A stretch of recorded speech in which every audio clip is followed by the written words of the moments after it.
ఇందాకేదో చెప్తానన్నావు. నేనా? అన్నావు కదా. అన్నానా?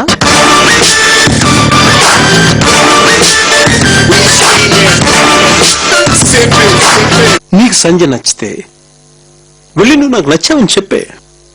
అదే ఎలా చెప్పాలా అని నోటితో చెప్పరా యాదవ.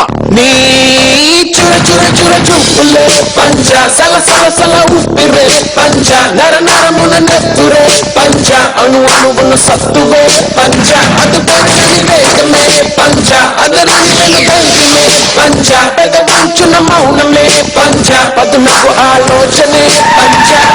ఊరు 10 కాలాల పాటు పచ్చగా ఉండాలని చెప్పి ప్రాణాలనే పణంగా పెట్టి లాస్ట్ పెగ్ తాగేసి సాంబశివుని వేసేసి ఇప్పుడు ఏం తెలియనట్లు ఏం జరిగిందని అడుగుతున్నావా? చీకటిలో చీకటిగా మూసిన ముసుగా నిప్పుల బండి తప్పదనే యుద్ధముగా వేకువ చూడదు రేపటి కాంతి కోసం నీ పంచ అది గెలవాలి అసలైన గుండె దమ్ముగా ఆవేశం నీ పంచ అది గెయ్యాలి చెడుదంతం చేసే సాయం పొందినవాడు కృతజ్ఞత చూపించకపోవడం ఎంత తప్పు, సాయం చేసిన వాడు కృతజ్ఞత కోరుకోవడం కూడా అంతే తప్పు.